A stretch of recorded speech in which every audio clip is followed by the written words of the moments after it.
네, 이 시간에는 이 워십 댄스 세미나가 있습니다. 그래서 저희 강사님 모시고 또 강의도 듣고 이 워크숍도 진행해 볼 텐데, 이 강사님 제가 소개하려고 좀 준비해 왔습니다. 그래서 예배에 앉으시면, 네, 다 앉으시면 제가 강사님 소개하고 모시겠습니다. 네. 네, 강사님 김영미 강사님이신데요. 이 강사님께서는 예배에 기독교 무용을 보급하기 위해서 하나님께 소명을 받아 2007년부터 지금까지 이 워십 댄스 안에 이것을 연구하셨다라고 합니다. 그리고 영국, 또 미국, 이스라엘 등 여러 나라를 다니며 예배 안에 춤을 경험하시고 한성대학교에서 대학원에서 기독교 무용 석사학위를 받으시고 현재 미국 리버티 대학교에서 예배한 석사 과정 중에 있다고 하십니다. 스펙이 어마어마하시죠? 기대하십니까? 아멘. 나오실 때, 강사님 나오실 때 우리가 큰 박수로 환영하겠습니다. 네, 강사님 나오시겠습니다.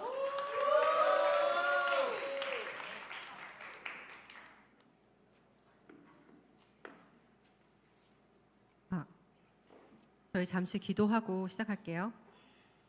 성령 하나님 감사합니다. 이 시간을 허락해 주셔서 감사합니다. 이 시간 홀로 영광 받아 주시고 저희들의 마음을 주님께서 사로잡아 주시옵소서. 주님 모든 것을 주님께 의탁합니다. 예수 그리스도의 이름으로 기도드립니다. 아멘. 안녕하세요. 저는 김영미라고 하고요. 춤추는 예배자이고 또 두 아이의 엄마입니다. 제가 아마 여러분들 엄마랑 아마 나이가 비슷할 거예요. 근데 이제 결혼을 좀 늦게 해서 제 아이, 둘째 아이가 지금 태어난 지 6개월밖에 안 됐고 저 뒤에 없네요. 자는가 보네요.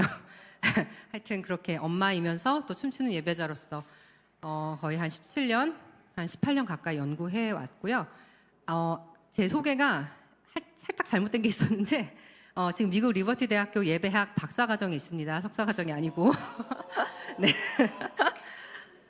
지금 그 즉흥 예배 무용 춤에 대해서 제가 간략하게 이론 강의를 할 건데요. 좀 재미없을 수도 있어요. 하지만 우리에게는 어떻게 보면 조금 필요한 얘기예요. 우리가 다 아까도 예배 때 굉장히 열광적으로 춤추면서 예배를 드렸잖아요. 그런데 왜 그렇게 해야 되는지 역사적인 어떤 백그라운드나 이런 지식을 제가 지금 전달하는 시간을 가질 거고요.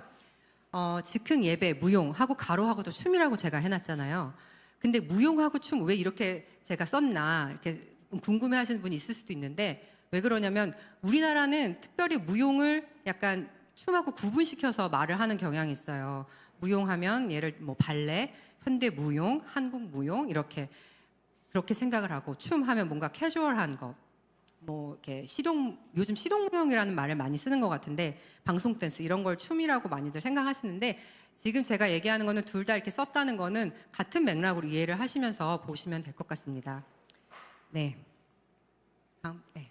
오늘 강의 목차가 이렇고요. 기독교 우리가 즉흥 예배 무용이잖아요. 예배 춤. 그러니까 예배를 빼뜨리고 얘기를 할 수가 없어요. 그래서 기독교 예배가 어떤 건지 본질에 대해서 또 예배 안에서 우리가 감정 표현을 어떻게 하는 것인지 또 그렇다면 성경에서는 어떻게 이 춤에 대해서 얘기를 하고 있는지 또 기독교 무용의 신학적 원리에 대해서 또 배울 것이고 네 번째로는 지금 현재 요즘에 전 세계 속에서 기독교 무용은 어떤 형태로 이루어지고 있는지 그리고 마지막으로는 우리가 이제 즉흥 예배 무용 오늘 주제죠. 그거에 대해서 정의 또 그것의 이점에 대해서 보도록 하겠습니다. 예, 첫 번째 기독교 예배의 본질인데요. 자 보시면 예배는 어떤 거라고 생각하세요? 예배는 하나님과 성도 그러니까 그리스도의 자녀인 우리가 만나는 그런 것이 예배라고 할 수 있겠죠. 그렇다면 헬라어와 그 원뜻인 헬라어와 히브리어에서는 어떻게 정의를 하고 있는지 한번 볼게요. 프로스키나이는 헬라어예요. 그리스어죠. 경배하다, 절하다, 그리고 절대적인 존재 앞에서 신체적 그 존경의 행위를 신체적인 표현을 하는 것이라고 정의를 하고 있습니다. 그리고 히스타와 이건 히브리어예요. 허리를 굽혀 절하다. 여기에도 신체적인 행위가 들어가 있죠. 그래서 구약 성경에서 주님께 몸을 굽힌다라는 표현은 하나님께 경외심과 복종의 의미를 합니다. 그러니까 이 단어를 통해서 여러분들이 볼 수 있는 건 뭐냐면 신체적인 행위가 예배라는 그 원뜻에 히브리어와 헬라어에 들어가 있다라는 거예요.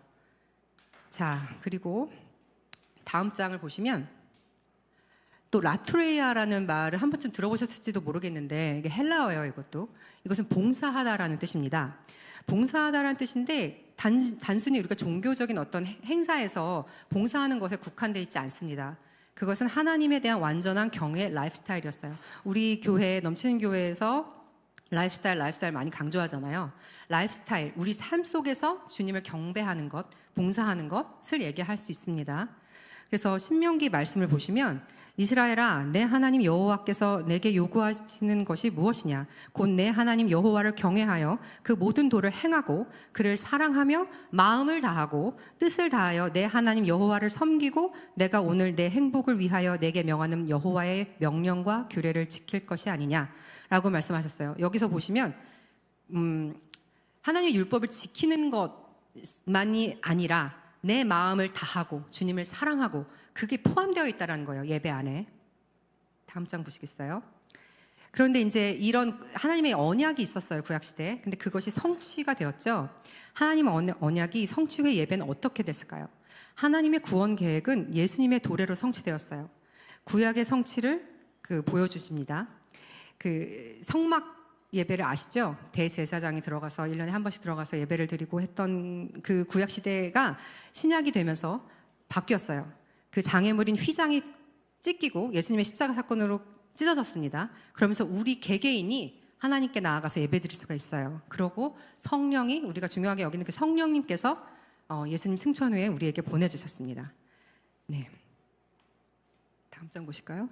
그럼 마태복음과 요한복음에는 어떻게 표현되어 있냐면 여러분들 다 잘 아시는 내용일 거예요.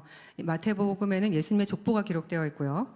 또 성전보다 크신 예수님에 대해서 또 말씀하고 있습니다. 그리고 또 부활하신 예수님에 대해서 우리가 경배를 해야 된다는 것. 그리고 다 아시죠? 성전 정화 사건, 예수님께서 장사하는 그들을 꾸짖고 내쫓으셨죠? 그것은 뭐냐면 예수님께서 주인 되신다는 거예요. 예수님께서 구원의 중심임을 의미하고요. 또 요한복음에서는 예수님의 죽음과 부활은 성전 대체를 의미한다라고 말씀을 하고 있어요. 그리고 요한복음에 우리가 진리와 영으로 예배를 드린다고 기록되어 있지 않습니까? 그것을 통해서 예배자들, 우리들 개개인이 예수님과 진정한 관계가 형성될 수 있다는 것을 시사합니다. 또 예수님께서는 지상에서 사시는 동안 하나님께 완벽한 순종과 경배를 보이셨어요. 우리에게 롤 모델이 되어주셨죠. 자, 그렇다면 진정한 예배, 그게 무엇일까요? 성경에는 어떤 특별한 형태, 예배의 형태를 특별히 언급하고 있지는 않아요. 근데 오늘날 우리가 그래서 많은 형태의 예배가 있지만 성경 속에서는 어떤 특정 예배가 있지는 않습니다.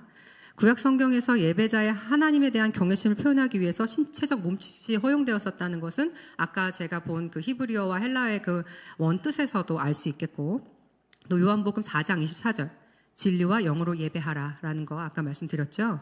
그리고 밥 커플린이라는 사람이 있습니다. 미국의 유명한 찬양 사역자예요. 이 사람은 어떻게 얘기를 했냐면 여기서도 또 마음을 중요시 여기는 말을 합니다. 넓은 의미에서 영과 진리로 예배하는 것은 진실한 마음에서 우러나와 하나님 말씀의 진리와 일치하는 예배입니다. 네. 그리고 여기 이제 그림을 보시면 이게 프레스코아예요. 이게 뭐냐면 옛날 초대 그리스도인들이 하나님께 기도했던 자세입니다. 이걸 보시면 알 수 있듯이 우리가 이제 보통 기도하면 이렇게 기도를 하잖아요. 근데 그렇게 기도를 안 하고 있죠. 그러니까 이런 그림을 보면서 우리가 알 수 있는 건 그 외적인 예배 형태가 되게 다양할 수 있다라는 것을 우리가 알 수 있어요. 그것을 우리가 한번 캐치할 수 있어야 할 것 같습니다. 자, 기독교 예배에서 이제 감정 표현, 이 부분을 제가 조금 중요하게 생각을 하는데요. 우리가 예배 속에서 긍정적인 감정 표현을 할 수도 있고 또 부정적인 감정 표현을 할 수도 있습니다. 긍정적인 표현이면 뭐가 있을까요? 기쁨, 하나님을 찬양하고. 또 부정적인 표현은 우리의 분노와 우리의 좌절과 막 이런 비탄 이런 것들을 하나님께 표현할 수가 있겠죠. 근데 이런 긍정적인 감정 표현에서는 보시면 미리엄 혹시 아시나요? 모세의 누나가 미리엄인데 나오면서 출애굽을 하면서 너무 기뻐서 춤을 추고 소고치며 이렇게 춤을 추면서 하나님을 경배했어요. 근데 여인들을 시켜서도 춤을 추게 했고요. 근데 그런 사건이 있었고 다윗의 기쁨의 춤이 있습니다. 언약궤가 들어올 때 너무 기뻐서 바지가 벗겨지는지도 모르고 춤을 췄죠. 또 신약에서는 사도행전에서 이제 또 믿는 사람들이 기쁨을 또 표현하기도 했어요. 근데 기쁨을 표현하는 것은 너무나 자연스러운 일이고 찬양 가운데 너무 많이 흔하게 우리가 볼 수 있어요. 근데 부정적인 감정 표현은 어떨까요? 부정적인 표현은 조금 어떻게 보면 우리가 주님한테 우리가 어떻게 감히 주님을 원망할 수 있겠어? 내가 어떻게 주님께 이런 나의 안 좋은 감정을 가지고 갈 수 있겠어? 라고 생각할 수 있어요. 그렇지만 성경에서는 그런 사람들을 볼 수 있습니다. 욥의 괴로움에서도 볼 수 있고 에레미야 같은 경우도 그렇게 애가를 통해서 표현을 했었고, 그러니까 우리의 슬픔과 비탄, 좌절, 분노를 하나님께 가져올 수 있어요. 우리의 아버지 대신 하나님께 그 감정을 가져오지 않는다면 우리가 누구한테 그것을 가져올 수 있겠습니까? 그렇죠? 그렇지만 이런 감정 우리가 하나님을 원망할 수도 있어요. 그렇지만 우리가 기억해야 될 것은 시편의 수많은 저자들이 기록했듯이 우리가 원망으로 시작했고 저 사람 뭐 죽여주세요, 뭐 어떻게 나한테 이런 상황이 있을 수 있어요, 어떻게 내가 이런 상황이 언제까지 갑니까? 라고 수많은 시편의 기자들이 시작은 그렇게 해요. 하지만 끝에는 그럼에도 불구하고 내가 주님을 찬양합니다, 주님 여호와 나의 주인이신 여호와를 내가 신뢰합니다라고 끝을 맺죠. 그러니까 그것을 항상 기억하면서 우리의 감정을 주님께 가져올 수 있어요. 그것도 예배 안에서 할 수 있고, 그것이 춤이나 어떤 몸짓이나 이런 것으로도 표현될 수 있다고 볼 수 있습니다. 그게 무엇을 의미할까요? 우리의 주권이 하나님께 있다는 것을 의미할 수 있다고 봅니다. 저는 마태복음 10장 29절에 보시면 참새 2마리가 한 아사리온에 팔리지 않느냐, 그러나 너희 아버지께서 허락하지 아니하시면 그 하나도 땅에 떨어지지 아니하리라, 이렇게 기록되고 있어요. 그러니까 나에게 처해져 있는 이 상황이 하나님께로부터 나의 주권자인 하나님께로부터 왔다라고 어떤 믿음이 있다면, 하나님의 절대적인 그 믿음을 우리가 절대적인 그 신뢰를 한다면 주님께 가져올 수 있는 것이죠. 필립 얀시라는 사람이 있어요. 그 미국의 대단한 영성가이고 수많은 책을 기록했는데요. 그 사람이 쓴 책 중에 하나님 당신께 실망했습니다라는 책이 있습니다. 그 책에 보면 하나님께 아무것도 가져오지 않는 것보다 나의 어떤 불만, 원망 이런 것을 하나님께 가져오는 것이 더 믿음 있는 거라고 얘기를 해요. 그것이 무엇을 얘기하겠습니까? 나의 주권이 주님께 있다라는 것이죠. 자, 근데 이러한 감정 표현이 다음 장 넘겨주시겠습니까? 네. 역사적으로 변화가 있어요. 초대교회에는 어떤 일이 있었냐면 규제가 있었어요. 춤, 연극, 악기, 연주에 대해서 규제를 했어요. 왜 그랬냐면 초대 크리스천들은 이방 그 종교들이 너무 팽배했었던 상태에서 초대 크리스트가 이제 생겨났거든요. 그렇기 때문에 그 영향권에서 우리는 오염되면 안 되겠다. 라고 해서 초대 교부들이 모든 걸 다 규제했어요. 율법을 다 못하게 하고. 그래서 끝내는 라오디게아 공회, 이게 이제 AD 한 360년경에 있었던 건데, 못하게 했어요. 특별히 찬양, 악기 연주 이런 거 못하게 했어요. 훈련된 사람들, 어떤 사제 집단, 이런 사람들한테만 찬양을 하도록 허락을 한 거예요. 그래서 지금 여러분들이 얼마나 복받은 세대냐면, 이렇게 찬양을 할 수가 없었어요. 크리스찬이라고 해도. 그래서 이제 훈련된 자들한테만 그렇게 허용이 됐었고, 그러다 보니까 그레고리안 성가라고 이제 지금 오늘날 천주교에서도 있는데, 그 천주교의 그 그레고리안 성가가 유행을 하게 돼요. 이렇게 모노톤으로 아주 이렇게 들으면 약간 좀 졸릴 수 있는 그런 찬양이 유행을 하게 되고, 그 또한 당연히 성도들한테는 허용되지 않았어요.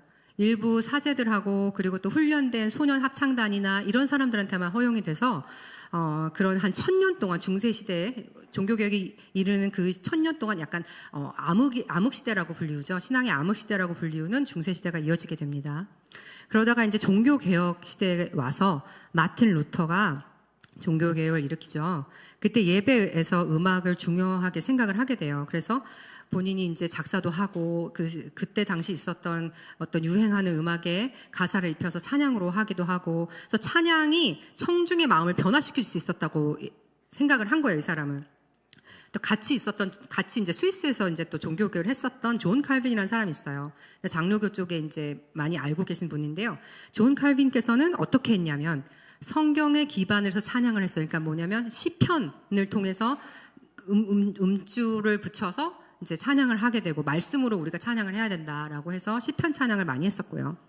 그래서 이제 그때부터 시작을 해서 찬송가가 발전을 하고 이제 회중 찬송이 많이 이제 유행을 하게 됩니다. 그러다가 이제 부흥과 현대의 발전이 됐어요. 그런 시대가 와요. 이게 미국의 대각성과 부흥 시대라고 하는데요. 첫 번째 대각성 시대에는 회중들 사이에서 감정적인 폭발이 일어나요. 그래서 이제 19세기에는 막 예배하고 우리가 하듯이 노래하고 막 춤추고 이런 게 일어나요. 그러다가 이제 웨일즈는 미국은 아닙니다. 웨일즈는 어디냐면 영국에 있죠. 영국의 웨일즈의 그 소도시에서 에반 로버츠라는 사람이 1904년부터 5년까지 그 부흥 운동을 일으켜요. 우리 이렇게 하면 안 된다 해가지고 우물물아 솟아나라 이래가지고 Spring up, oh well 이런 말을 하면서 그 사람이 누구였냐면 광부였어요. 광부였는데도 불구하고 평신도였죠. 근데 그걸 이제 부흥을 일으켰어요.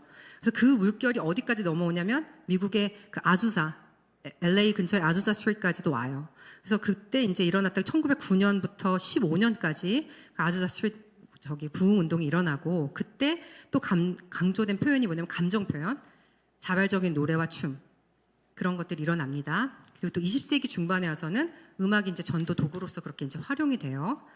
그러고 나서 이게 이제 우리 교단인 오순절 교단의 뿌리가 돼요. 그 아주사 스트리트 운동, 그 부흥 운동이. 그래서 거기서 이제 오순절 교단이 쫙 윌리엄 제이 세이모어라는 사람으로부터 시작이 돼서 오순절 교단이 생겨나게 된 것이죠. 그리고 이제 CCM 우리가 부르는 Contemporary Christian Music 이것도 거기서부터 이렇게 유래가 돼요. 거기에 진화적인 뿌리를 갖고 있어요. 그래서 우리가 이런 것들을 알고 춤추고 노래하는 것이 조금 도움이 되지 않을까 해서 이제 제가 가져온 거고요.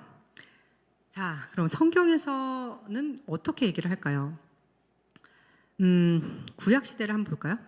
구약 시대에서 기쁨의 표현으로서 아까 제가 기쁨의 감정 표현을 얘기했죠. 기쁨의 표현으로서 춤을 사용했어요. 출애굽의 15장 20절 아까 제가 말씀드렸죠. 미리엄이 이제 여인들을 시켜서 춤을 추게 합니다. 그리고 사무엘하 6장 14절에 보면 다윗이 린넨 에봇을 입고 주님 앞에서 춤추며 겸손과 존귀함을 나타냈고 또 시편에도 많이 나와 있죠. 149편, 150편 춤추며 그의 이름을 찬양하며 소와 수금으로 그를 찬양할지어다 라고 얘기를 해요. 그런데 이런 것들은 또 상징과 겸손이 바탕이 되어 있어요. 다윗의 춤은 타락 이전의 에덴에서의 하나님과 인간의 조화로운 관계를 상징한다고 볼 수 있대요. 이 말은 알렌 피 로스라는 신학자가 한 얘기고요. 또 매튜 헨리 주석에 보면 참된 예배는 하나님께 초점을 맞추고 인간의 판단을 무시한다. 이게 무슨 말일까요? 다윗이 어떤 사람이었어요? 그때 당시 왕이었어요, 왕. 그런데 수많은 백성들이 보고 있는 앞에서 자기 바지가 벗어지는지도 모르고 춤을 췄어요. 그렇다는 건 오직 주님께만 집중해서 춤을 췄다는 거죠. 나의 감사와 나의 기쁨과 이 감정을 오직 주님만 생각하고 추는 거예요. 코람데오라는 말 들어보셨죠? 주님 앞에서. 여러분이 예배할 때 주님 앞에서 예배를 드리는 거예요. 다른 사람이 나를 어떻게 신경 쓸까를 생각하는 것이 아니라 오직 주님, 오직 하나님, 나의 왕 대신 하나님만 생각하고 내가 그분을 만나는 거죠, 예배는. 그게 만나기 위해서 춤을 추는 거예요. 다윗이 그 모범이 되었고요. 그것은 극도의 어떤 겸손을 표현을 한다고 볼 수 있어요. 왜냐하면 다른 사람을 신경 쓰지 않는 어떤 그런 용기를 넘어선 겸손함이라고 볼 수 있겠죠. 자, 근데 구약에서는 또 슬픔의 표현을 이건 춤이라기보다는 몸짓으로 했어요. 여러분 막 슬픈데 막 춤추면서 하기 어렵잖아요. 근데 저는 이제 신체적인 몸짓도 이 춤의 동작에 포함시키고 싶어요. 성경적 사례를 보시면 에스라 10장 1절에 에스라가 하나님의 성전 앞에 엎드려 울며 기도하여 죄를 자복할 때에 많은 백성이 크게 통곡하며 이스라엘 중에서 백성의 남녀와 어린아이의 큰 무리가 그 앞에 모인지라. 자, 에스라가 엎드려서 막 그림 제가 이제 사파를 찾아서 넣었는데 이렇게 기도를 했어요. 막 울면서 통곡하면서. 근데 어때요? 이걸 보고 다른 사람들이 와요. 같이 모여요. 예배드리기 위해서 같이. 그러니까 선한 영향력을 끼쳤다고 볼 수 있겠죠. 그러니까 우리가 아까 말한 것처럼 슬픔을 주님께 가져올 수 있는데 이것을 신체적인 행위도 같이 포함시켜서 할 수 있다라는 거예요. 우리 엎드려서 예배드리는 사람 혹시 있었나요? 예배 중에? 그렇게 예배드릴 수도 있어요. 주님께 나의 감정을 토로할 수 있다라는 거죠. 다음 장 보시겠습니다. 예. 그렇다면 이제 신학적 원리는 어떻게 될까요? 다음 장 넘겨주시겠어요? 제가 그동안 아까 쭉 해왔던 말들을 이제 집약해서 제가 썼는데요. 무용을 통한 감정 표현이 가능하고요. 그리고 또 겸손한 마음으로 주님께 나아가야 돼요. 예배는 하나님 중심으로, 예수님 중심으로 하나님을 만나야 하고, 또 마태복음 6장 5절에 보면 다른 사람에게 인상을 주려는 기도를 하지 마세요. 마태복음 6장 5절에 보면 또 너희는 기도할 때에는 외식하는 자와 같이 하지 말라. 그들은 사람에게 보이려고 회당과 큰 거리 아귀에서 서서 기도하기를 좋아하느니라. 내가 진실로 너희에게 이르노니 그들은 자기 상을 이미 받았느니라. 네, 하나님 누구 보여주기 위해서 우리가 기도하고 예배드리지 말라는 거죠. 그것은 춤도 포함되어 있습니다. 갈라디아서 1장 10절, 고린도전서, 골로새서 다 하나님께 기쁘게 할 거라는 것이 기록되어 있습니다. 예배 무용수, 이건 여러분한테 해당이 되지 않을 수도 있는데, 이제 앞에서 공연을 하시는 분들 있잖아요. 저도 이제 제가 즉흥적으로 춤을 예배 가운데 추긴 하지만 저도 공연을 많이 해봤었는데, 예배 무용수들 또한 누구한테 보여준다는 그런 마음보다는 오직 주님께 포커스해서 예배를 드려야 한다라는 거. 그리고 여기서 중요한 거는 하나님께만 집중을 해서 춤을 추는 거 너무 중요한데, 그게 가장 첫 번째인데, 무조건 교회 질서 안에서 그렇게 하셔야 돼요. 만약에 이제 조용하게 예배 드리는 파이프 오르간 연주하는 그런 교회 가셔서 혼자 필 받았다고 춤추고 그러시면 안 되겠죠. 그러니까 정해진 교회 질서 가운데서 우리가 할 수 있는 범위 안에서 그렇게 표현할 수 있는 것이 좋겠습니다. 네, 그리고 교화로서의 춤, 교화가 뭐냐면 다른 사람에게 영향을 줄 수 있는 거예요. 춤이 그렇게 할 수 있다라는 거죠.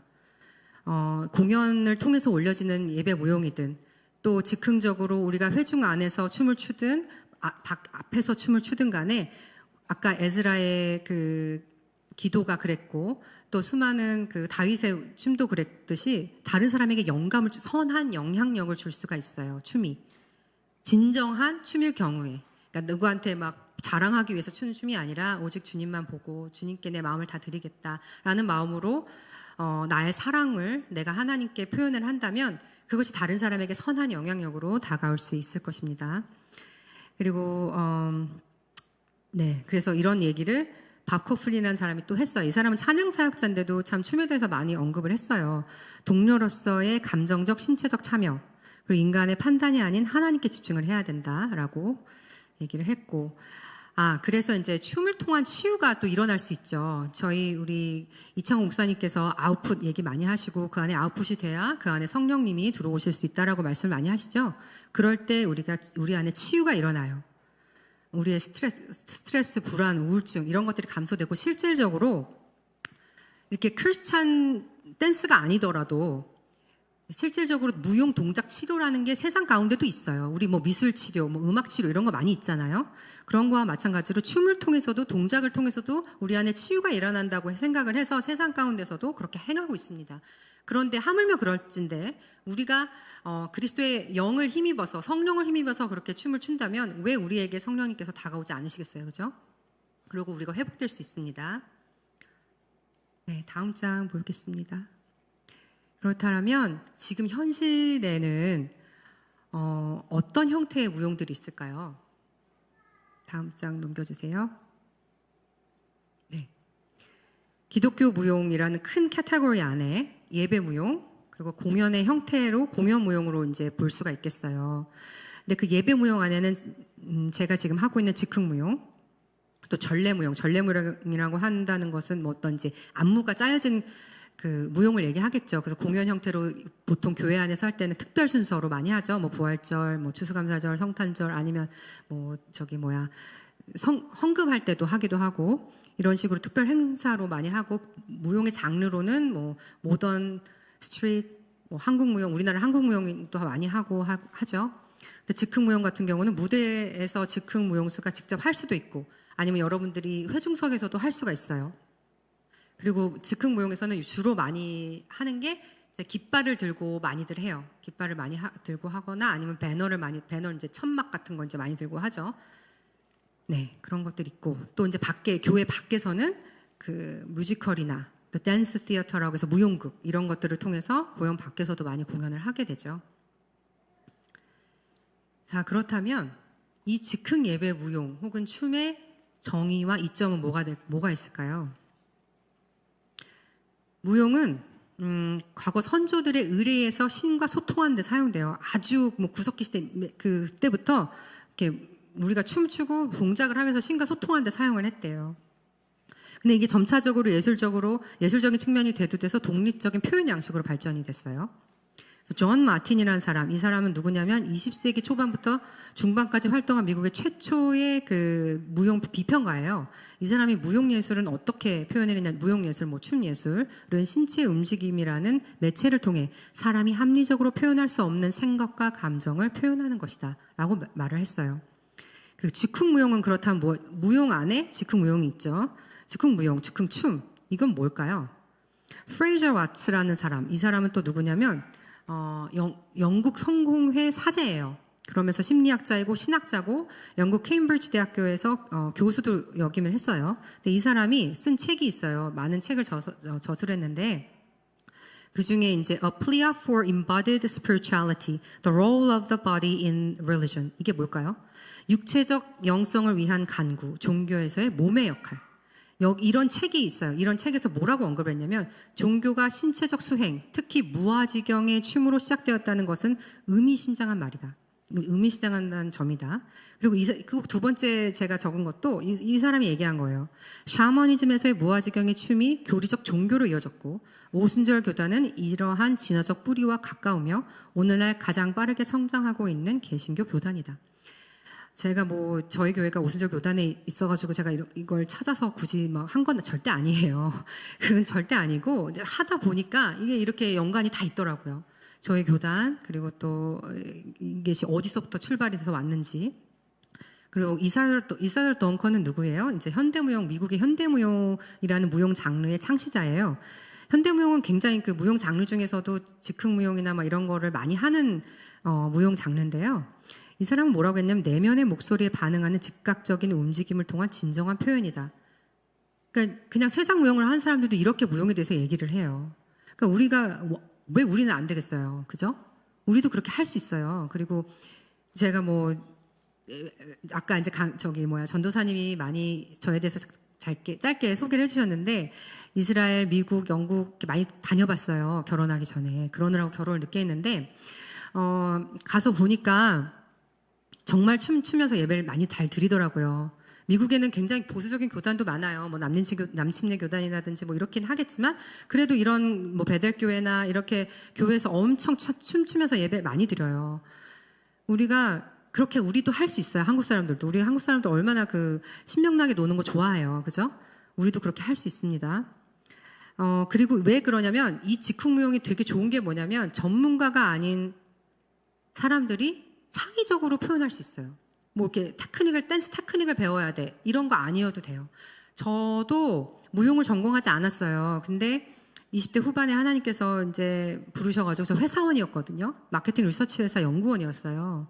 그래서 연구원이었는데 하나님께서 부르셔가지고 이제 이쪽 분야에 이렇게 지금까지 왔는데 저도 무용 전공 안 했어요. 물론 근데 저는 앞으로 이제 하나님께 주신 비전이 있어서 계속 테크닉을 배웠죠. 한국 무용도 배우고 지금도 배우고 있어요. 그리고 발레도 배웠고 뭐 현대무용, 힙합, 처음엔 힙합으로 시작을 했었고 다 이렇게 각종 장르의 그런 춤을 저도 배웠지만 지금 여러분들이 회중석에서 하실 때는 그런 거 안 배워도 전혀 상관없어요. 제가 한 영국 단체에 갔었는데 뭐 전혀 모르는 그 춤에 대해서 일자 무식인 사람들이 다 와서 하시더라고요. 나이가 많든 적든 뭐 몸이 어떻든 간에 다 하실 수 있는 분야의 춤이에요. 즉흥춤은. 예, 그래서 가장 자유로운 형태의 춤, 무용이며 창의적인 표현이 허용된다는 거, 그리고 신체와 마음이 융화되고 삶의 경험을 표현하고 감정적 치유 효과를 기대할 수 있습니다. 예, 다음 장. 예, 그래서 이게 이제 제가 이렇게 요약해서 한번 표현해봤어요. 다윗 왕과 미리엄의 춤이 있죠. 놀라운 건 그들은 뭐 안무를 짜서 이렇게 하지 않았어요. 물론 이제 다윗이 전쟁을 나가거나 미리암이 그 출애굽하고 나서 여인들을 훈련시켜서 춤을 추게 했어요. 훈련시키는 무용도 있어요. 하지만 다윗이 춘 게 뭐예요? 즉흥춤이에요. 즉흥춤. 미리엄도 즉흥춤을 췄어요. 다 우리 성경 속에 있는 그 대표적인 예가 다윗과 미리엄인데 다 즉흥적으로 몸을 우리가 반응을 한 거죠. 몸으로 우리가 손 들고 찬양하잖아요. 그것에서 더 발전된 행위라고 보면 될 것 같아요. 또 코람데오가 또 가능하게 하죠. 예배자들이 즉흥 무용을 통해서 오직 하나님께만 집중할 수 있어요. 오직 하나님께. 제가 아까 계속 강조했던 거. 그리고 그렇지만 이런 것들이 성경적 지식이 항상 수반되어야 해요. 우리가 뭐 이렇게 저처럼 막 깊이 연구하고 막 이거는 못한다 할지라도 과연 성경 속에서 어떻게 하고 있는지, 춤이 무엇인지 이거는 우리가 알아야 되겠죠. 왜냐면 소위 말해서 요즘 즉흥 그 유튜브나 이런 데 제가 찾아보면 많이들 좀 덜 하고 계시는 분들이 조금 이상한 형태로 하시는 분들이 많아요. 성령춤이라는 그 이름으로. 그러면 그분들의 그 춤을 제가 뭐 감히 판단하거나 할 수는 없겠지만 보기에도 또 너무 좀 이상한 경우도 있고 하니까 우리가 지식적으로도 우리가 진리와 영으로 하나님을 예배하라고 하잖아요. 그게 뭐냐면 우리의 마음을 다하는데 진리, 말씀 가운데서 해야 된다는 거죠. 춤도 마찬가지예요. 춤도 예배 가운데 우리가 풀어지게 하려면. 현존하는 무용 형태 중에 하나예요. 기독교 예배 중에 보편적으로 도입되고 있진 않아요. 안타깝게도. 교단적 그 컬러도 있고 교리가 있고 하기 때문에 특히 우리나라에서는 참 어렵죠. 근데 보편적으로 도입되고 있진 않지만 세계적으로 증가하는 추세인 거는 분명해요. 제가 이제 적어도 뭐 다녀보니까 그런 것 같습니다. 네. 오늘 여기까지예요. 좀 짧게 해보려고 노력했는데 이따가 목사님 설교 끝나시고 실습하는 시간이 있어요. 그때 제가 좀 자세히 설명을 하도록 하고요. 오늘 조금 지루할 수도 있었는데 집중해서 잘 들어주셔서 너무 감사합니다. 여러분 다시 올라왔어요. 지금부터 할 건 뭐냐면 실습을 할 건데요. 춤이라기보다는 말씀을 몸으로 표현하는 걸 한번 해볼 거예요. 이거 왜 하는지 아실까요? 모르시겠죠? 이거 굳이 이거 왜 해야 돼? 이렇게 생각하실 수 있는데 춤 하면 보통 이제 리듬에 맞추죠. 멜로디에 몸을 반응을 해요, 우리가. 그거 되게 좋은 거예요. 근데 우리 크리스찬은 특별히 찬양 가사에 한번 집중을 해봐야 될 것 같아요. 춤을 출 때. 찬양 가사에 포커스를 두고 우리가 몸을 표현하다 보면 춤을 잘 추고 못 추는 거에 특별히 구애받지 않고 할 수 있어요. 근데 그렇게 하려면 기본적으로 말씀을 바탕으로 한번 트라이를 계속 해보다 보면 찬양 가사가 딱 나오면 몸이 그 가사에 맞춰서 움직이게 될 수 있어요.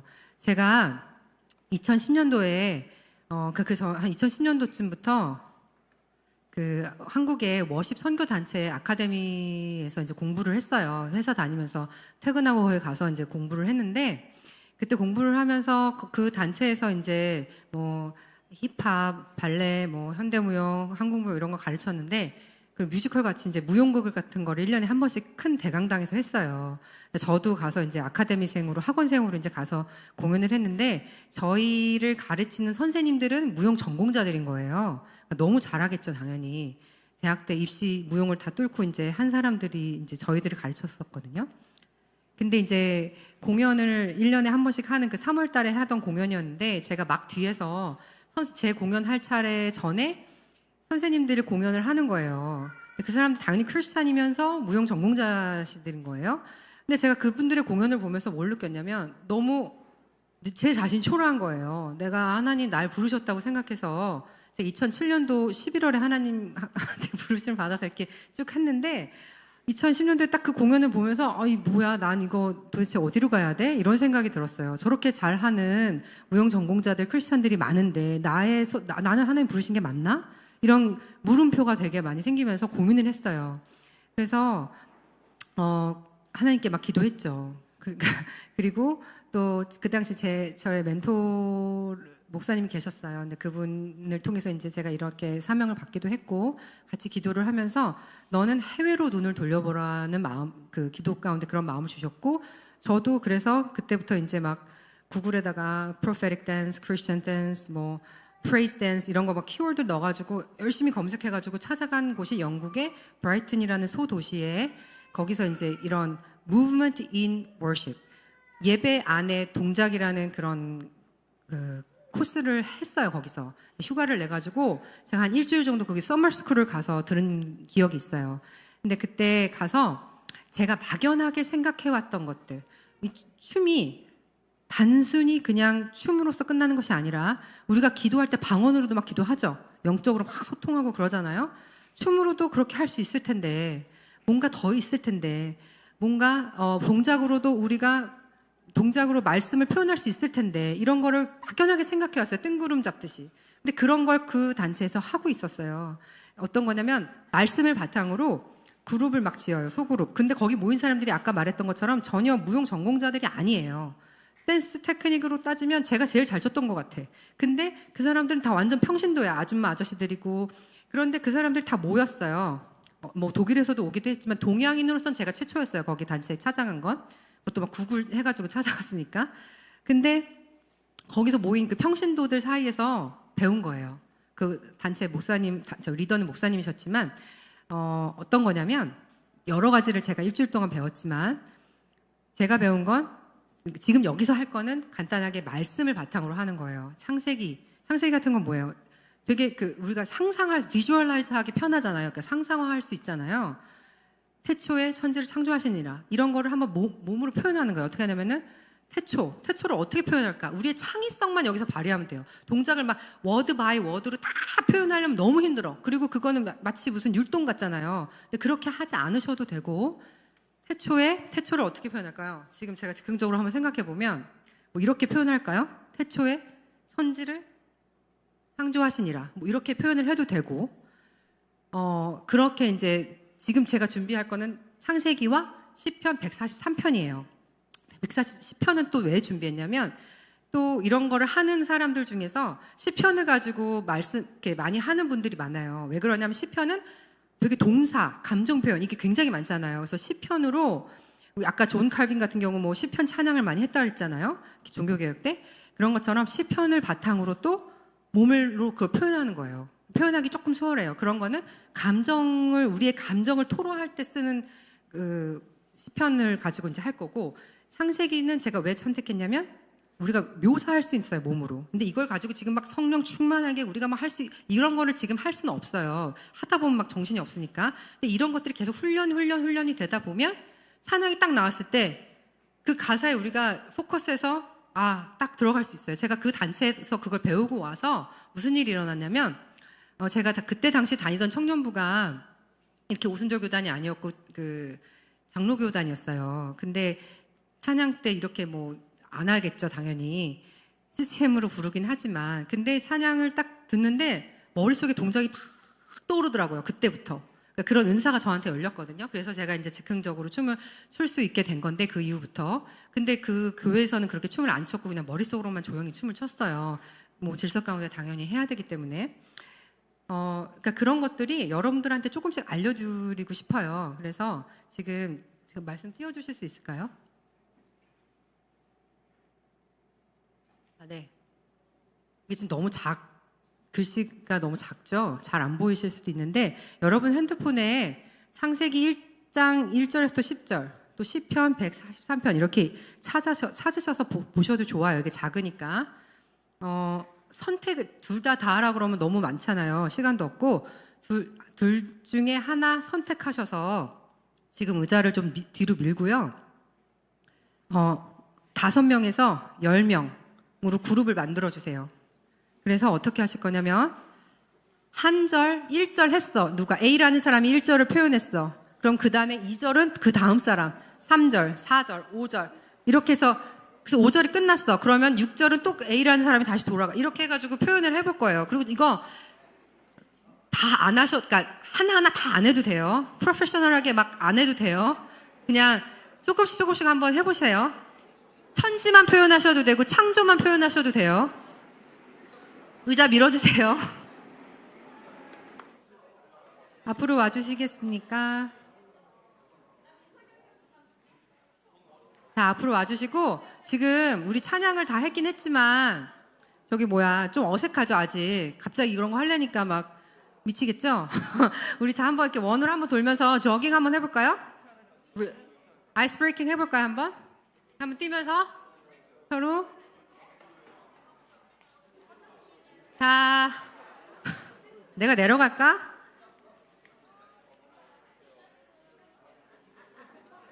여러분, 나가지 마시고. 자, 우리 한번 뛰어볼까요? 자, 좋아요. 우리 자매들 한번 뛰어볼까요? 뛰어보자.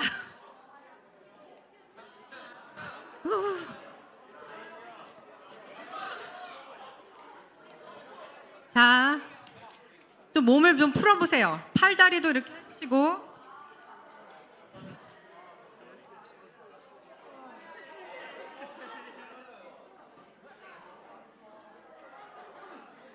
자, 이렇게 몸이 좀 풀리시면 우리 5명에서 10명으로 그룹을 지어볼 거예요.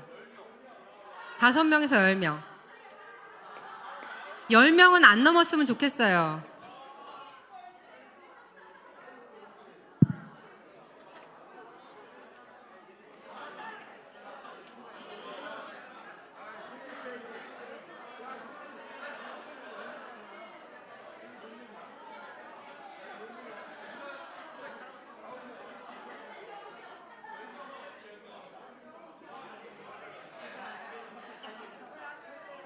자, 그룹을 다 지으셨을까요?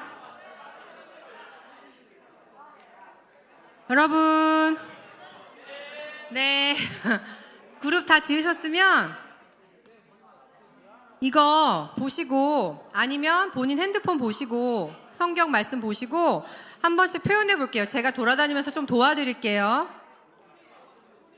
그리고 다 하시면 한 10분 정도, 5분 정도 시간을 갖고 해보시고 다 하시면 지원 받아서 올라와서 보여주실 거예요. 잘하시면 뭐 소정의 상품이 있대요. 교회에서 준비하셨대요. 지원자한테. 그러니까 좀 성실히 해주세요. 제가 내려가서 좀 도와드릴게요.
넘친교회 팀에서도 한번 올라와야 되지 않을까?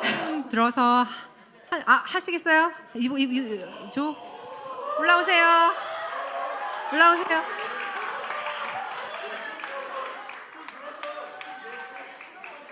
자, 여기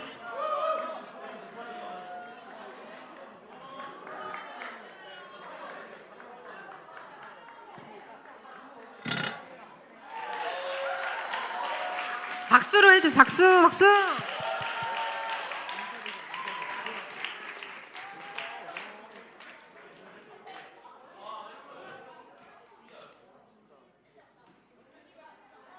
여러분, 우리 긍정적인 시선으로 넓은 마음으로 바라봅시다. 우리 자, 우리 친구들 몇 장 몇 절 하는? 저희 143편 9절까지요. 9절까지. 네. 오케이. 제가 그럼 한 절 한 절씩 읽어줄게요. 제가 143편, 시편 143편 제가 읽을게요. 그 친구들이 할 겁니다. 자, 시작해도 될까요? 자, 제가 할게요. 여호와여, 내 기도를 들으시며 내 간구에 귀를 기울이시고 주의 진실과 의로 내게 응답하소서. 주의 종에게 심판을 행하지 마소서. 주의 눈앞에는 의로운 인생이 하나도 없나이다. 원수가 내 영혼을 핍박하며 내 생명을 땅에 엎어서 나로 죽은 지 오랜 자 같이 나를 암흑 속에 두었나이다. 와, 박수 쳐주세요. 너무 잘했어요, 다. 그러므로 내 심령이 속에서 상하여 내 마음이 내 속에서 참담하나이다. 내가 옛날을 기억하고 주의 모든 행하신 것을 읊조리며 주의 손이 행하는 일을 생각하고 주를 향하여 손을 펴고 내 영혼이 마른 땅같이 주를 사모하나이다. 여호와여 속히 내게 응답하소서. 내 영이 피곤하니이다.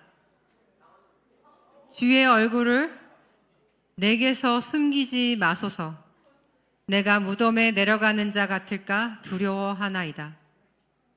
아침에 나로 하여금 주의 인자한 말씀을 듣게 하소서. 내가 주를 의뢰함이니이다. 내가 다닐 길을 알게 하소서. 내가 내 영혼을 주께 드림이니이다. 여호와여, 나를 내 원수들에게 건지소서. 내가 주께 피하여 숨었나이다. 아멘. 아, 너무 잘했어요. 정말 우리 친구들 진짜 너무 좋네요. 박수 한 번 더 쳐주세요. 네, 너무 수고하셨어요. 자, 준비되셨을까요? 그럼 뭐 어떤 창세기 하시나요? 네, 그럼 제가 다시 또 낭독해 드릴게요. 시작할게요. 태초에 하나님이 천지를 창조하시니라. 너무 좋아요. 땅이 혼돈하고 공허하며 흑암이 깊음 위에 있고 하나님의 영은 수면 위에 운행하시니라. 하나님이 이르시되 빛이 있으라 하시니 빛이 있었고 빛이 하나님 보시기에 좋았더라. 하나님이 빛과 어둠을 나누사 하나님이 빛을 낮이라 부르시고 어둠을 밤이라 부르시리라. 저녁이 아침이 되니 이는 첫째 날이니라. 잘하셨어요. 하나님이 이르시되 물이 가운데에 궁창이 있어 물과 물로 나뉘라 하시고 하나님이 궁창을 만드사 궁창 아래의 물과 궁창 위의 물로 나뉘게 하시니 그대로 되니라. 하나님이 궁창을 하늘이라 부르시니라.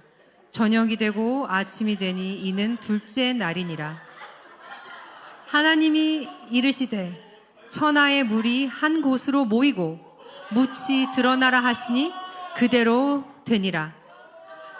하나님이 묻을 땅이라 부르시고 모인 물을 바다라 부르시니 하나님 보시기에 좋았더라. 네.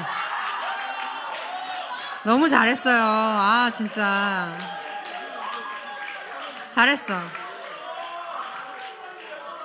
차렷 인사하실 건가요? 네, 인사하세요. 감사합니다.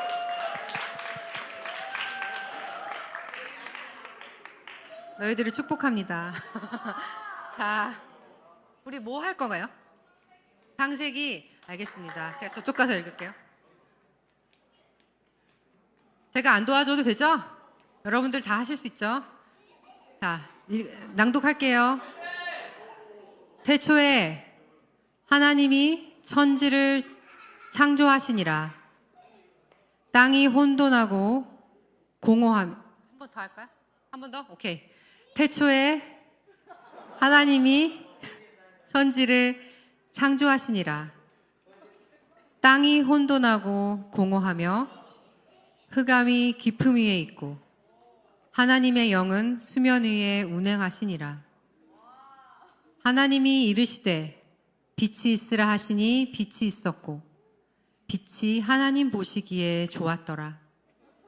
하나님이 빛과 어둠을 나누사 하나님이 빛을 낮이라 부르시고 어둠을 밤이라 부르시리라.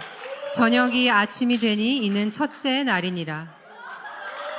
하나님이 이르시되 물이 가운데에 궁창이 있어 물과 물로 나뉘라 하시고 아멘. 하나님이 궁창을 만드사 궁창 아래의 물과 궁창 위의 물로 나뉘게 하시니 그대로 되니라. 하나님이 궁창을 하늘이라 부르시니라. 저녁이 되고 아침이 되니 이는 둘째 날이니라. 아멘. 여러분 축복합니다. 감사합니다. 네, 여러분 너무 수고 많으셨어요. 이렇게 하는 거고 이렇게 이제 말씀을 바탕으로 이렇게 훈련을 하다 보면 찬양도 그렇게 할 수 있고 꼭 빠른 찬양 막 이렇게 뛰는 거 아니어도 우리가 몸으로 반응할 수 있어요. 그죠? 그래서 다음 장 넘겨주시겠어요? 자, 보세요. 이게 뭐예요? 주기도문이죠? 주기도문 송이에요. 주기도문 송. 하늘에 계신 아버지 이름 거룩하사. 이거 찬양 다 아시죠, 여러분? 교회 오래 다니셨던 분들은 다 아실 거예요. 누구나 가사 다 외우고 있죠? 이거 되게 느린 찬양이잖아요. 그죠? 이거에 맞춰서 한번 해보시겠어요? 시간이 많이 없어요. 3분만 묵상을 한번 해보시겠어요? 다 안 해도 돼요. 뭐 하늘에 계신 아버지 이렇게 그냥 하고 말아도 되고 한번 묵상해보고 우리가 찬양을 한번 그 다음에 이제 불러볼 거예요. 부를 때 몸짓을 하면서 한번 찬양을 해보는 시간을 가져볼 거예요. 저도 이 자리에서 할 거예요. 예, 한번 3분 동안만 가사를 보면서 묵상을 한번 해보세요. 이 찬양 틀고 한번 우리 아까 제가 강의 때 계속 얘기했죠. 다른 사람 신경 쓰지 말자고. 우리 교회 여기서 우리 모인 거 뭐예요? 하나님께 예배 드리려고 모였잖아요. 그리고 우리 그렇게 할 수 있잖아요. 그죠? 하나님만 포커스해서 예배 드려야 되잖아요. 그럴 때 하나님이 우리의 마음을 다 보고 계세요.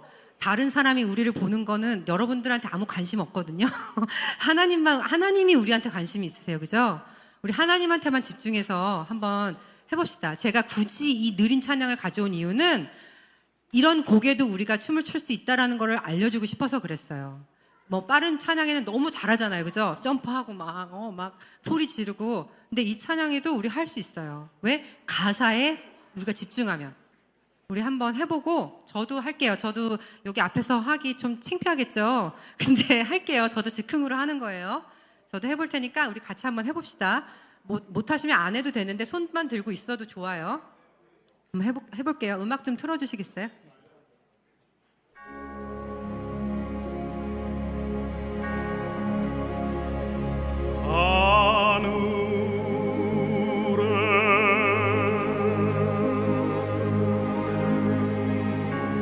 계신 아버지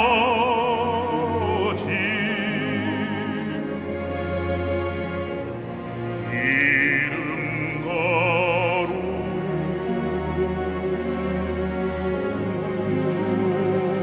거룩하사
또 시험에 들게 마시고 다만 악에서 구하소서.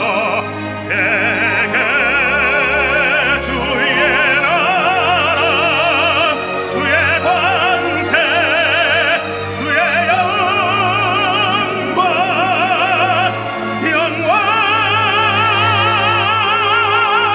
영원히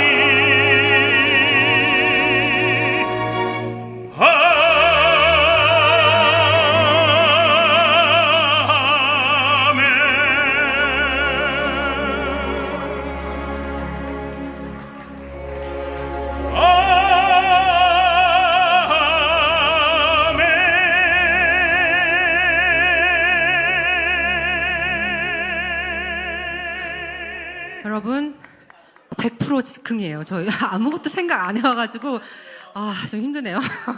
아무튼 생각하고 왔으면 좀 더 잘했을 텐데 아깝네요. 여러분들도 다 하실 수 있어요. 제가 뭐 동작 대단한 거 한 거 없잖아요, 그죠? 하실 수 있습니다. 자신감을 갖고 다른 사람 신경 쓰지 마시고 오직 주님께만 포커스할 때 여러분들에게 놀라운 축복이 있을 거라고 믿습니다. 축복합니다. 감사합니다.